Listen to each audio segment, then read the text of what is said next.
Last week we began looking at the fourth foundation of mindfulness, that is contemplation of Dhammas. And understanding that in this context, Dhamma means categories of experience, or how different factors function. And the first of the categories mentioned in the Sutta is that of the hindrances. We discussed the nature of the hindering mind states both in general and also looked in some detail at how to work with sensual desire and exploring the 5 steps that the Buddha outlines in the Sutta.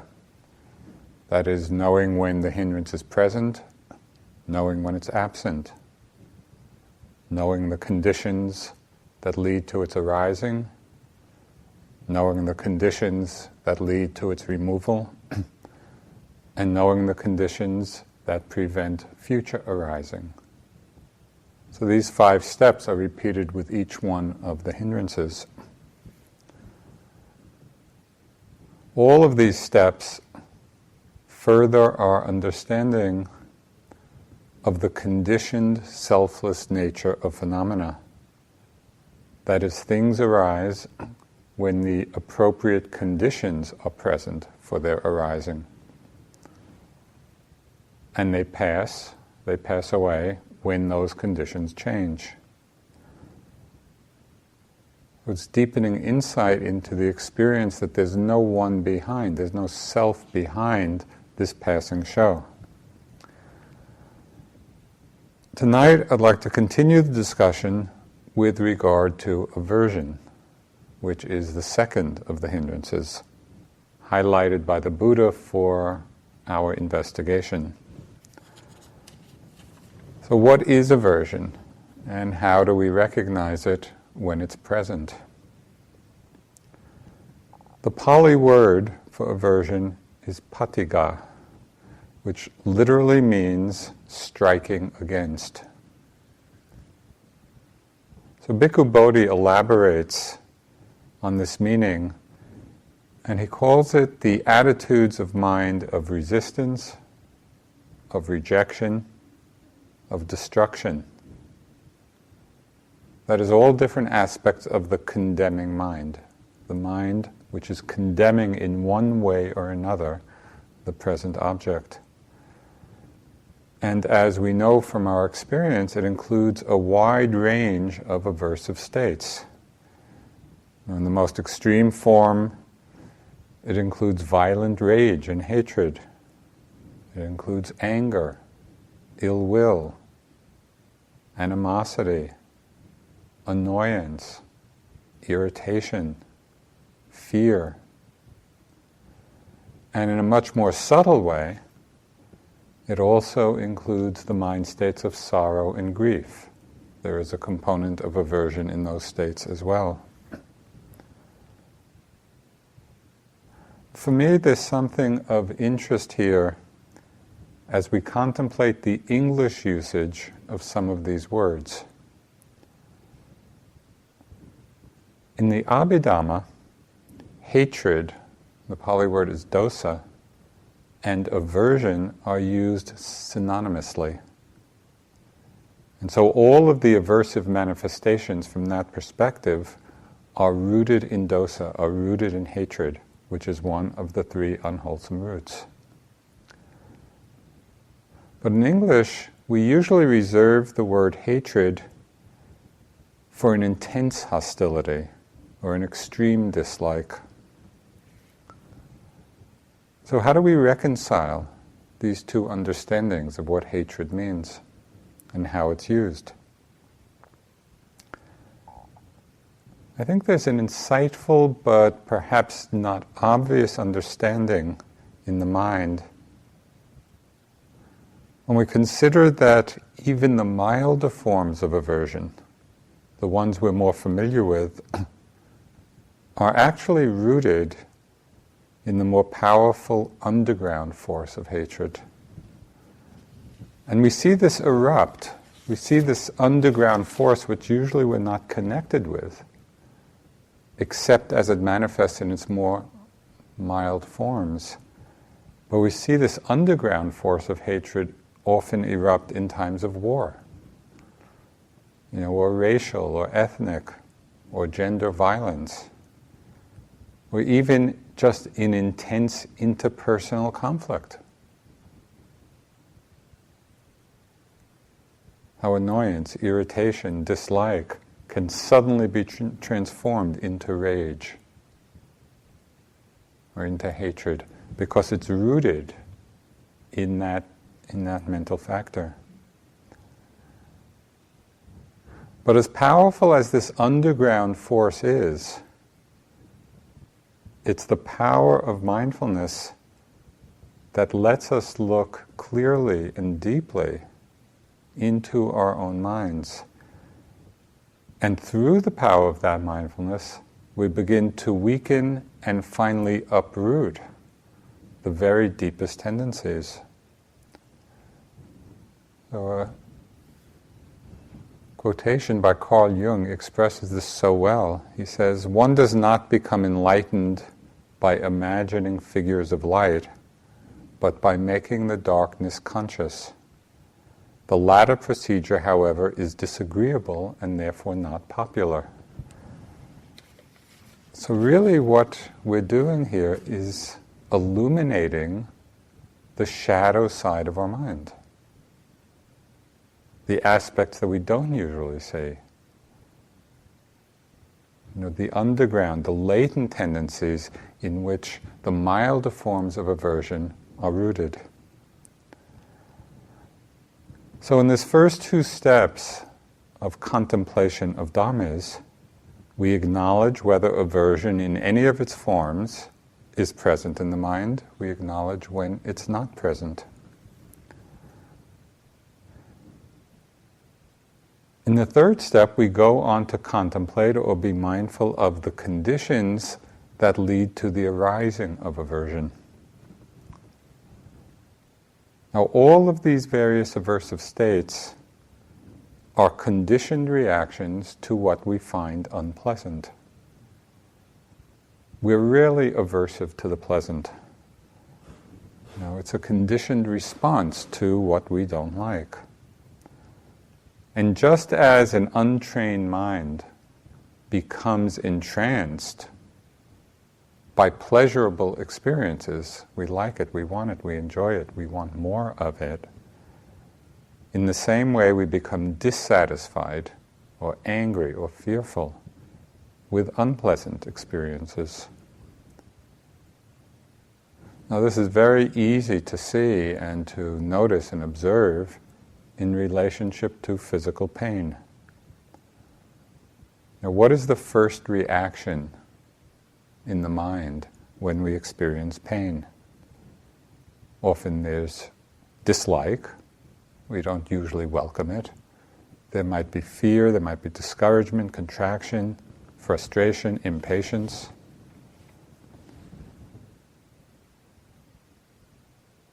And on more subtle levels,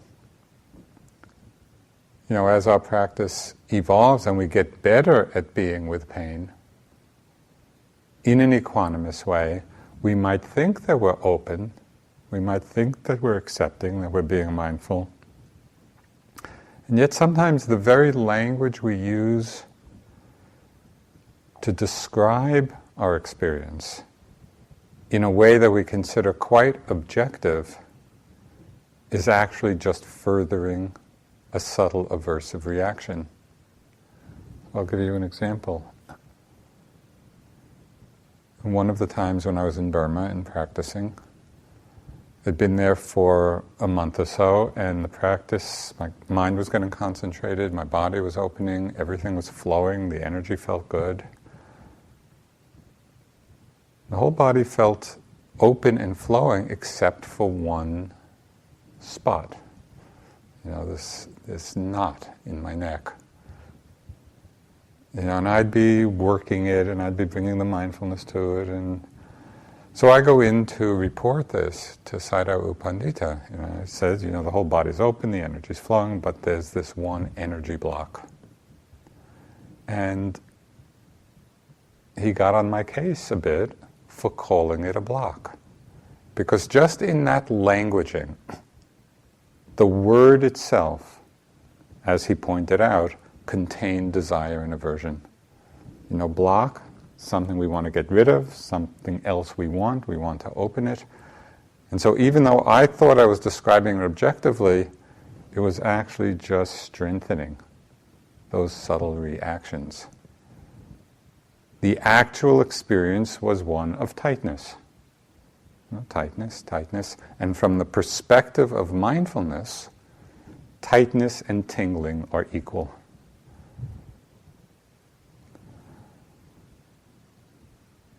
So we see aversion arising in various ways with respect to physical pain. We see aversion often arising when we think of some painful or unpleasant situation.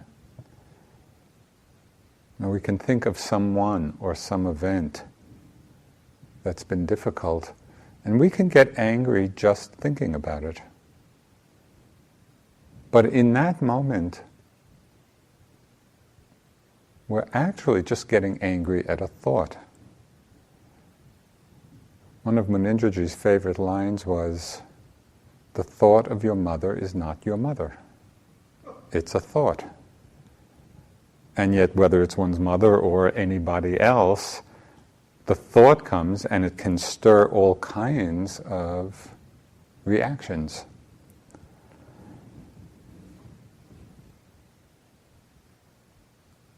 The seemingly spontaneous combustion of thought into feeling, into emotion, shows how intimately connected these two processes are.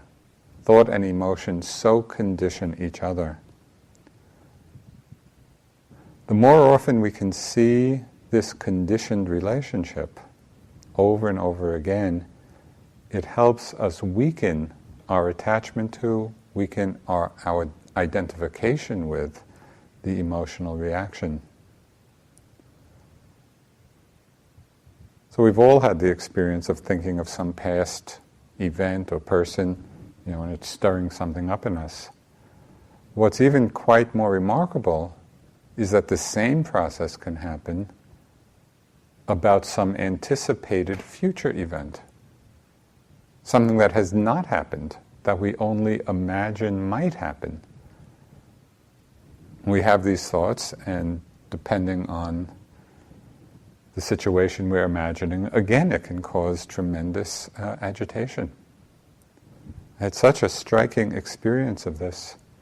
This happened a number of years ago, but there was a lot of something going on in the IMS world. And so I was just going for a walk around the loop. And I was noticing in my mind certain thoughts about what I thought might happen at some upcoming meeting. The thought arose, and I could immediately feel sort of aversion and anger and annoyance and irritation arise. But I was pretty mindful, at that moment. And so I saw it happen. I saw the thought, and then I saw the emotion. So I decided to experiment. And in the moment of noticing the emotion, it passed away. But I thought, boy, that's interesting. Just this thought, and all of a sudden it triggered an emotion. So I decided to have consciously think the thought again. So I brought the thought back, and sure enough, it triggered the same emotion. Then I did a third time, and a fourth time. And it was just so interesting watching the mind. There was almost like a biochemical reaction going on.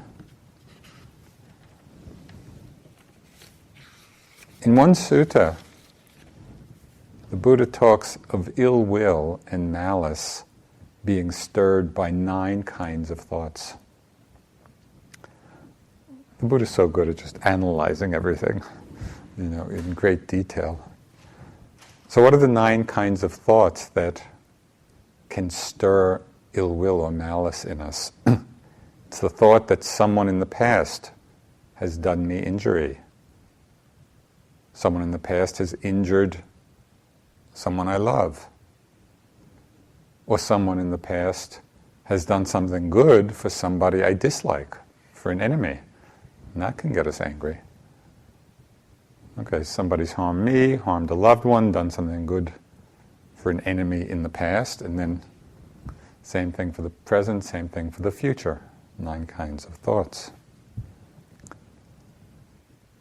Watching how thoughts can trigger ill will, how thoughts can trigger aversion, annoyance. That's a powerful understanding of the condition that gives rise to aversive states, and to realize that they are just thoughts. So we see aversion arising with regard to pain or unpleasant physical sensations, with regard to thoughts about past or present or future. We can get impatient or frustrated with unpleasant situations that arise on the retreat. You know, here you're sitting, it's this beautiful environment, it's protected, everybody's silent, you think, oh, there's no cause for aversion to arise here. It doesn't take much. You know, the famous phenomena of the Vipassana vendetta, where it's just somebody, you know, in the group, just doing things that annoy you. You know, you don't like the way they walk, or the way they come into the hall, or the way they sit down, or the way they eat, or how much food they take, or what they're wearing. Or you don't like the shoes and the noise they're making, whatever. And of course, this aversion, this Vipassana vendetta, is exacerbated by the magnifying power of yogi mind. You know, where everything in this context, and the mind is so concentrated, everything gets magnified. So it's another cause for aversion to arise. Or if we're having difficulties in our practice, you know, we're struggling in some way, we often project our dissatisfaction on others. You know, if we're feeling tired, we're feeling grumpy, small things that other people might be doing, you know, call up this aversion and irritation. And sometimes it gets carried out to very extreme, in extreme ways. In Burma one time, because it's very hot there, no air conditioning in the monasteries. And just as here, both here at the Forest Refuge and the Retreat Center, we've gone through periods of the window wars. You know, some people like them open, some people like them closed. In Burma, it was the fan wars. You know, sitting in the hall, should the fans be on or should the fans be off? And at one point, 2 yogis, they were actually monks, got into a fist fight over the fans. Well, you can imagine Sayadaw's response to that.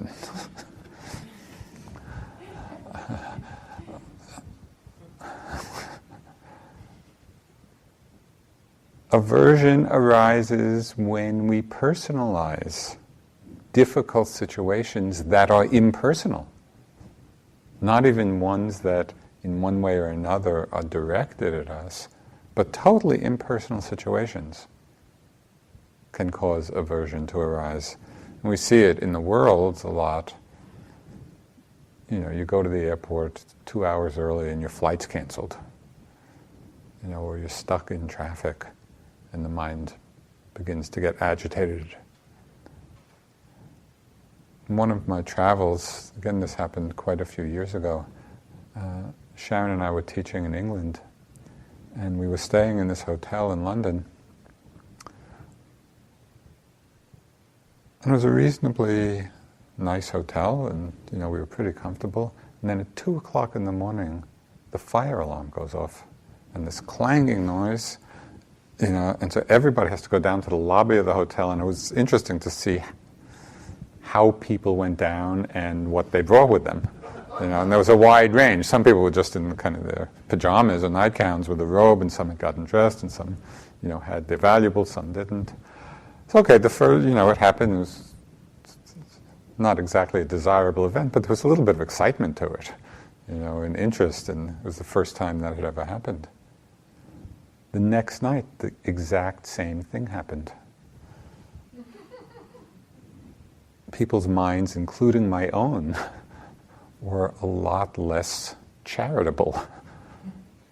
And the attitude was, how could they do this to me? Here I am paying this good money, we want a good night's rest. And it was personalizing, as if the hotel were doing it on purpose.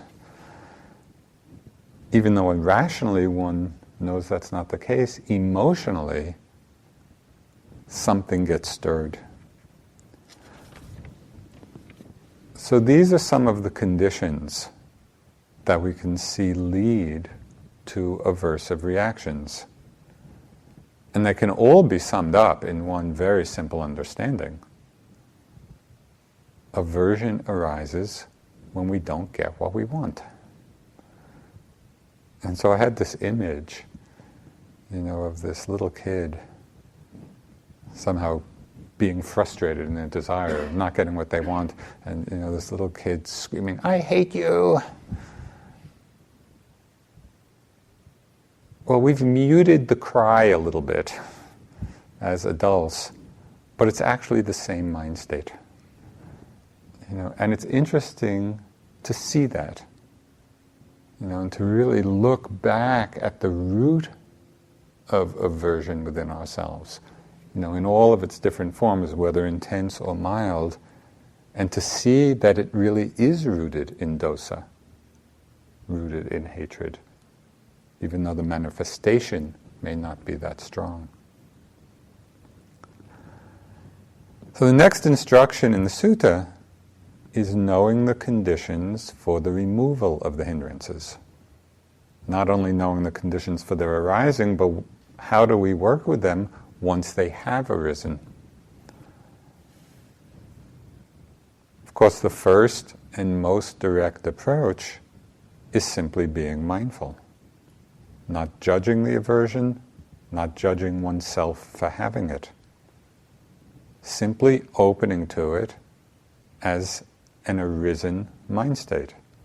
Oh, aversion, aversion. Here the noting can be very helpful.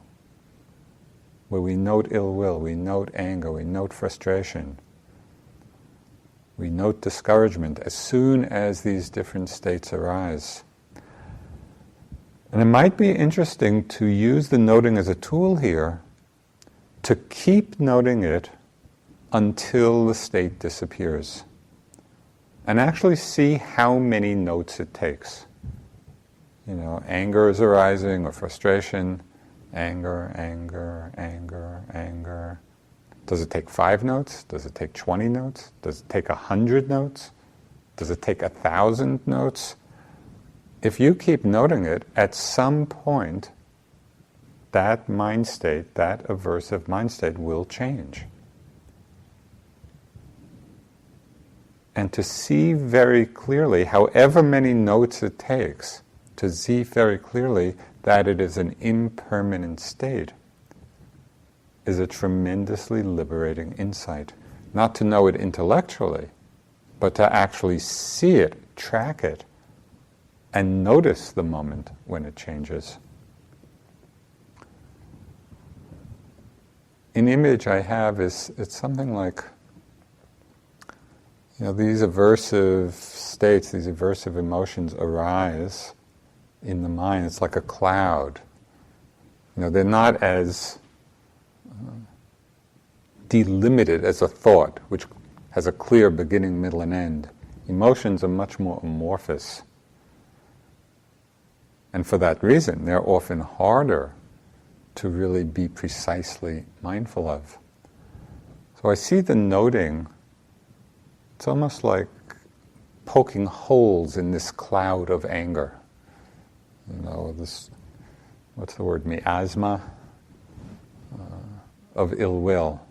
And every note is it's like poking a hole, and poke another hole, until there are enough holes that the whole state disperses. So a first way of working with aversion in terms of removing it once it's arisen is simply to be mindful. But if the state persists, if the aversion is strong and the mindfulness is not strong enough, and we feel really caught in it in some way, then we can also bring in the quality of investigation. So we arouse the investigative aspect of the mind. And we can do this in a variety of ways. First is to check the accuracy of the note. Are we really seeing clearly what the state is? One of the times in Burma, I was sitting, and it was at a time when it was incredibly noisy there. Just noise on every side from a lot of different sources. And I was just feeling annoyed and irritated and grumpy. And so I was just noting different states. But it was only when I saw that basically what was happening, that my mind was complaining. It was just complaining mind. As soon as I could name it, and so accurately, the whole force of it disappeared. As long as I was noting around it, then I was aware that something was there, but it's like I had not touched the heart of it. So when we're caught and something persists, just investigate a little bit to see if the note is accurate. Another powerful way of investigation, of bringing investigation to aversive states, is to look at the relationship of the mind to the emotion.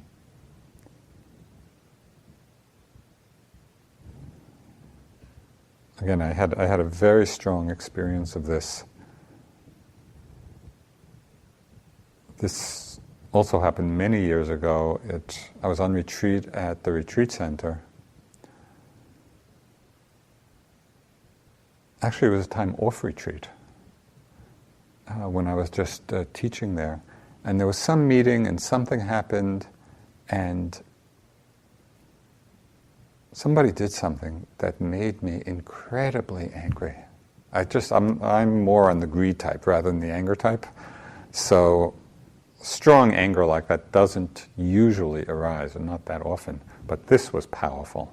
I was just taken over by this anger. And I'm noting anger, and it didn't make a dent. And I went to sleep with this energy, and the energy of the anger woke me up. Like at 4 a.m, it woke me up, and the same was coursing through. And at that point, I became so interested in what was happening, I asked myself the question, how am I getting hooked by this anger?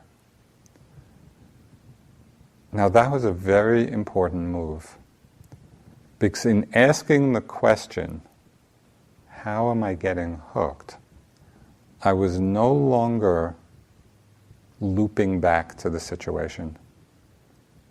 At that point, the situation became irrelevant, and I was simply looking at my relationship to the anger.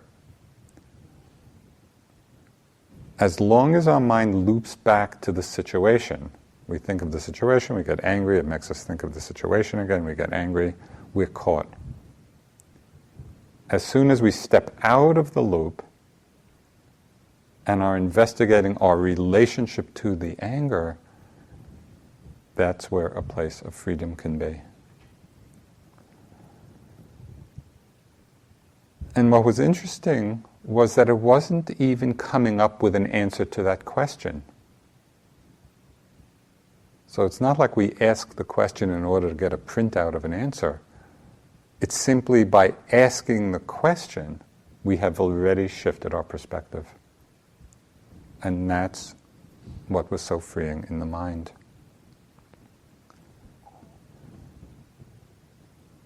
In this investigation of our relationship to aversive states, we can also examine a range of skillful responses.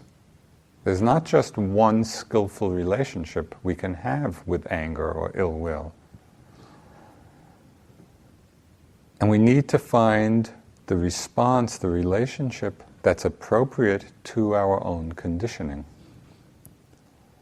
So, for example, if we're the kind of person that tends towards self-judgment, or tends towards unworthiness, we might use the approach which was suggested by Thich Nhat Hanh. And this is what he wrote. He said, the Buddhist attitude is to take care of anger. We don't suppress it, we don't run away from it. We just breathe and hold our anger in our arms with utmost tenderness. The anger is no longer alone. It is with our mindfulness. If you keep breathing, mindfulness particles will infiltrate the anger. When sunshine penetrates a flower, the flower cannot resist. It has to open itself and show its heart to the sun. If you keep shining your compassion and understanding on it, your anger will soon crack and you will be able to look into its depths and see its roots. So for those people who have a lot of self-judgment, self-critical, this tender, compassionate, open-hearted embrace of anger, holding it in order to look at it, is very helpful.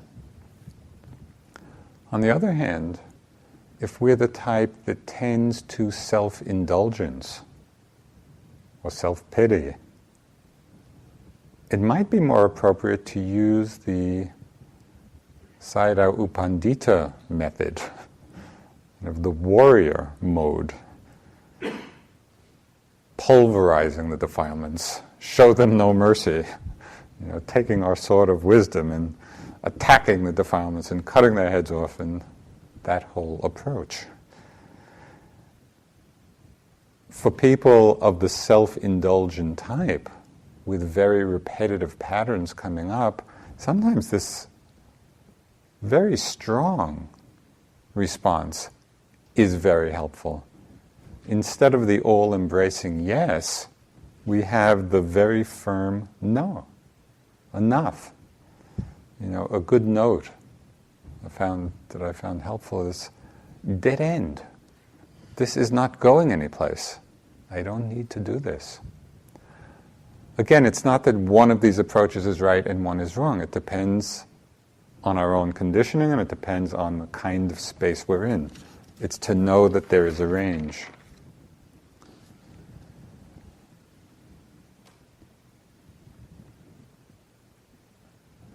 We can also use the power of investigation to see what associated emotions might be underneath the anger or ill will, which are feeding it like an underground spring. Sometimes under the anger are feelings of self-righteousness, or feelings of hurt, or feelings of fear. And if we don't open to those, if we don't see those, then it keeps feeding the ill will, and we don't get free of it. Often being mindful of the underlying emotions, if there are, it often unlocks the whole pattern that we're stuck in. So how do we deal with aversive states once they've already risen? First is to be mindful. Second, to use these different techniques of investigation. There's a third way, and that is through the use of wise reflection. When we're angry or annoyed or irritated, it's often a very seductive mind state, because there's the feeling, I have good reason to feel this way. This person is doing something, and I'm right to feel this. The Buddha expressed it so clearly in his description when he said, anger with its poisoned root and honeyed tip. So often we're seduced by the honeyed tip, either enjoying just the energetic rush of the anger or in some way justifying it to ourselves. So when we're seduced in this way, different reflections can be very helpful. When the Buddha spoke of those 9 kinds of thoughts provoking malice and ill will, he ended that with a certain reflection, which was, this was his suggestion for us to ask, what good will it do to hold on to malice? What good will it do to hold on to anger? What good will it do to hold on to resentment? At those times, we remind ourselves of the question, in these states, who is it that's suffering? We're the ones who are suffering. It's like holding on to a hot burning coal and saying, well, I should hold on to it.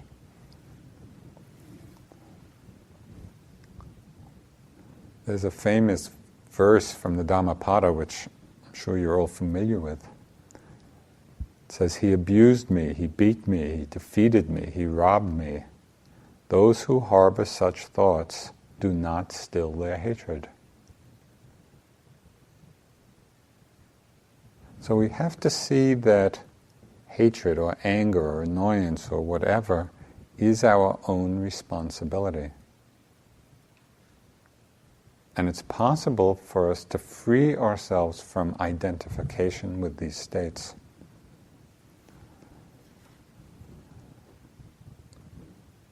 The second reflection, first is what good will it do for me to hold on to this?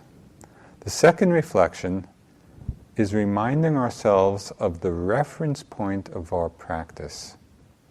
What actually is our aspiration in practice? Is our main concern to be right or to be free? And we need to remind ourselves of what our purpose and aspiration is. And this is a very interesting challenge in life, where in different situations the anger feels justified. There seems a good reason to feel angry. So we need to ask ourselves, is our main purpose to be right or to be free? There's a story which, in the suttas, of a woman named Videhika. And she lived in the city of Savatthi in ancient India. It's one of the cities where the Buddha spent a lot of time. And Videhika had the reputation for being this very saintly person. Very gentle, very kind, very open-hearted. She had a maid named Kali who did all the work. And this maid Kali thought, my mistress has this wonderful reputation, but it's actually me who's doing all the work. So I wonder what would be like to test Videhika and really see if she's as gentle as it appears. So Kali started to get up later and later each day. And the work that she was supposed to be doing, she just didn't do. And at first, Videhika would get annoyed or, frustrated. But this went on day after day, and Kali just slept later and later. And it got to the point where Videhika was so angry by Kali's behavior that she took a rolling pin and hit her over the head. When I read this, I had an interesting reaction, because on the one hand, I did not think it was such a great thing to hit Kali over the head, but I kind of sympathized with Videhika in just that situation. if you're counting on somebody to fulfill an agreed upon responsibility, and they continue not to do it just out of apparent laziness or disregard, just sleeping later and later and not taking care with something that they've agreed to do, and not just one day, but over many, many days. Well, I thought, I'd be annoyed too if I were counting on somebody to do something that we had agreed upon. But the Buddha is making a very different point here. On a deeper level, the story reminds us of the radical and uncompromising nature of the freedom of Nibbana, of liberation. This is not a freedom that simply means we feel good, if the conditions are right. The freedom of the liberated mind is not dependent on conditions. The freedom of a liberated mind is untouched, is unmoved by changing circumstances. So if this is the reference point for our lives, then all the difficult situations we face, the frustrating situations we face, become a truth-reflecting mirror for our own minds. Do we get angry? Do we get upset when things don't happen the way we would like them to? Or do we respond from a place of wisdom? Probably for most of us, it's both. Parts of our mind will get angry, will get upset, will be reactive. And maybe at times we do tap into that place of understanding and wisdom.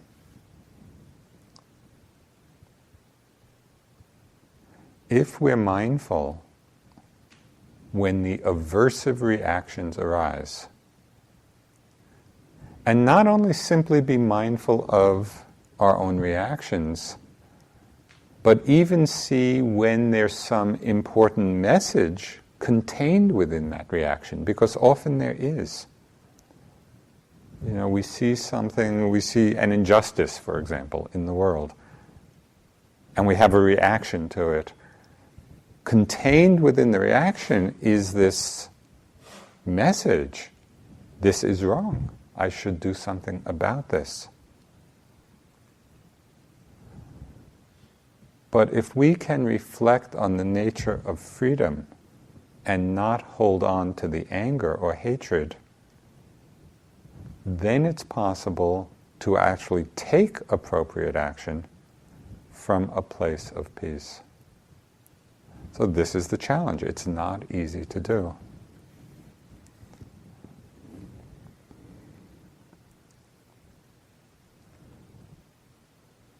So the first reflection is, what good does it do me to hold on to this ill will, to this hatred, to this resentment? Who's suffering? The second reflection is understanding the reference point of our aspiration. Do we want to be free? Is that the reference point? The third reflection, which has been very helpful when the mind's caught up in some aversive reaction or another, is understanding the importance of patience. And in all of the Buddhist traditions, both in the Theravada and Mahayana and Vajrayana, the quality of patience is highlighted in so many different places. In the Pali text, there's a line that says, it's patience which leads to Nibbana. Well, patience is the highest virtue. In Shantideva's great work, The Guide to the Bodhisattva's Way of Life, he says, why be unhappy about something if it can be remedied? then we simply remedy it. And what is the use of being unhappy about something if it cannot be remedied? There's nothing to do about it. And that's such a great encapsulation. And it could be shortened to, why be unhappy? Of course, the tendency of our mind is to fall into that. Based on a lot of Shantideva's teachings, the Dalai Lama often speaks about honoring one's enemies. We could say our difficult people, the difficult people in our lives, because they teach us patience. Now, this is a very easy maxim to agree with theoretically. Yes, honor your enemy, honor the difficult person because they teach me patience. It's very hard to do in practice. So notice the next time you're having difficulty with someone, difficulty with a certain situation. See if you can remember this reflection. See if it's possible, even for a few moments, to actually touch that place of gratitude to them because it's enabling you to practice patience. It's a wonderful transformation of the heart in that moment when we can do it.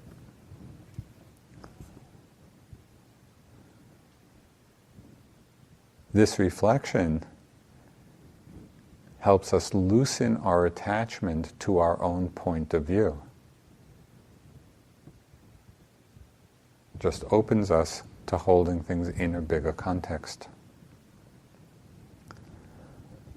Now, the last suggestion for dealing with aversive states which have arisen after all of these others, if none of these work, we try to be mindful, it doesn't work. We investigate in the various ways, it doesn't work. We carry on all these reflections, it doesn't work. Of course, after having done that, the hour will well be over. But if the aversion persists, the Buddha had one last remedy, which was very simple and very pragmatic. He said, think about something else. So he's actually saying, distract the mind from this obsessive thought, obsessive feeling. In the text it says, and it's very striking in the context of the Buddha's teachings, it says one of the remedies for aversion in this context is inattention. Right? So practice inattention.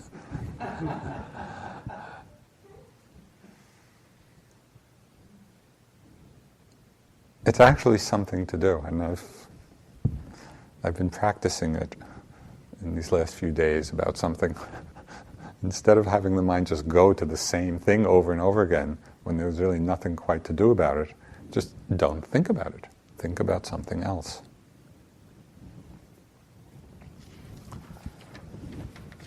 Okay, so the last of the instructions in this section of the sutta is knowing the conditions that prevent the future arising of aversion. We see the conditions for its arising, we see the conditions for how to work with it when it has arisen. Now we look at the condition that prevents the arising of aversion. Now the most far-reaching of these conditions is the development of loving kindness, of metta. And it's that quality of the heart, it's that generosity of the heart that simply wishes well to all beings. May all beings be well, may all be happy. And it's a feeling that's not seeking anything back in self-benefit. It doesn't have expectations of something in return. And what gives metta its great expansive power, its all-inclusiveness, is that when it's developed, when we practice it, it makes no distinction between beings. It doesn't exclude anyone. The feeling of loving kindness has unlike romantic desire or romantic love, metta has the capacity to embrace all beings with the simple wish, may you be happy. There's a beautiful short Navajo prayer. It says, I've been to the end of the earth. I have been to the end of the waters. I have been to the end of the sky. I have been to the end of the mountains. I have found none that were not my friends. And that is that quality of all-embracing friendliness.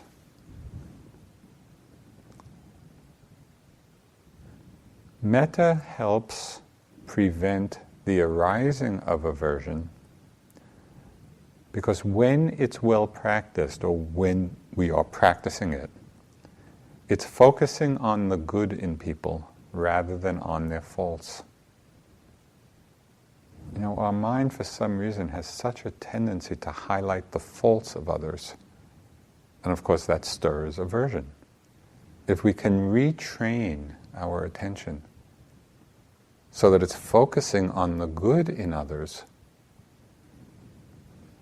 so then it's metta that naturally arises.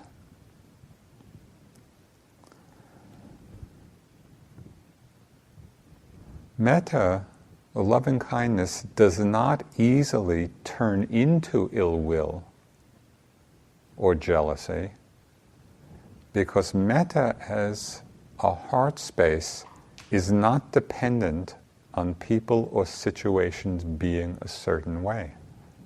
And that's its great stability. Because it's not dependent on people or situations being a certain way, we can abide in that generosity of the heart. Be happy. However you are, whatever you're doing, may you be free of suffering.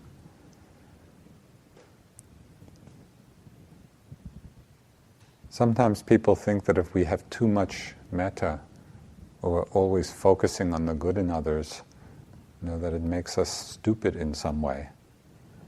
And that we'll no longer see the truth of what's going on. We're not able to take appropriate action.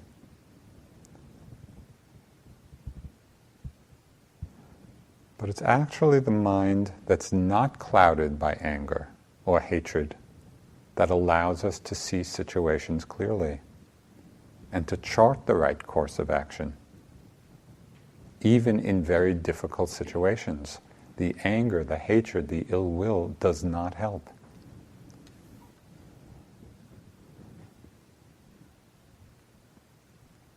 It's important to realize, of course, that all of our aversion does not fall away with the first phrase we utter of loving kindness.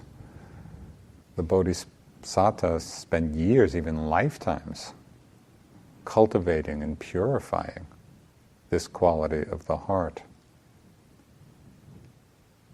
But as we practice it, as we recognize it, as we develop it, as we become more familiar with it, the feeling of loving kindness, the feeling of metta starts to arise more and more spontaneously in our lives. It becomes more and more the way we are rather than something we do. And the boundaries between metta and mindfulness begin to dissolve.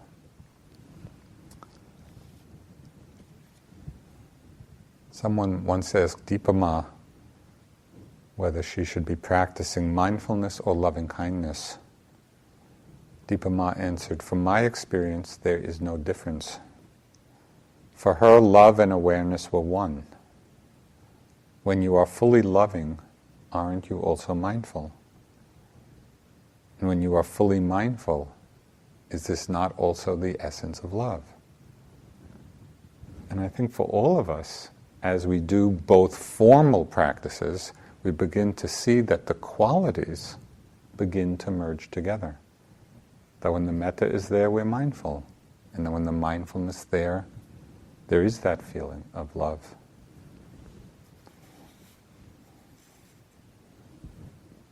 Just one other, since we're on Dipama, there's one other little anecdote. One teacher described being hugged by Dipama so thoroughly that all my 6 feet fit into her great, vast, empty heart with room for the whole of creation. And that's that union of love and emptiness.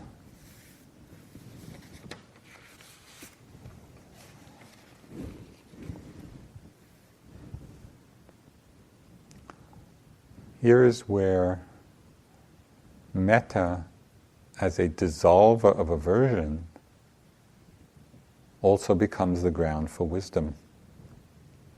Because the more loving, the more patient we are with the difficulties and disturbances that arise in our practice, in our lives, the more we can discern what is skillful and what is unskillful.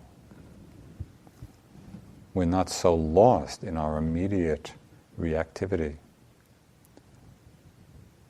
The more loving, the more patient we are, gives greater space for discerning wisdom. With discerning wisdom, then our choices and our actions become wiser. As our choices and actions become wiser, we're happier. As we're happier, we feel more metta. As we feel more love, there's more discerning wisdom. More discerning wisdom, wiser choices. Wiser choices, happier. Happier, more metta. And so it's this great spiral upward, leading to the end of suffering.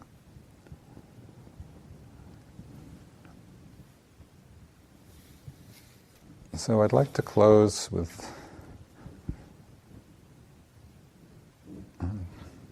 this little closing teaching from Nyoshul Ken Rinpoche, who was one of our Dzogchen teachers. He said, I would like to pass on one little bit of advice I give to everyone. Relax. Just relax. Be nice to each other. As you go through your life, simply be kind to people. Try to help them rather than hurt them. Try to get along with them rather than fall out with them. With that, I will leave you, and with all my best wishes. So let's sit for just a few moments.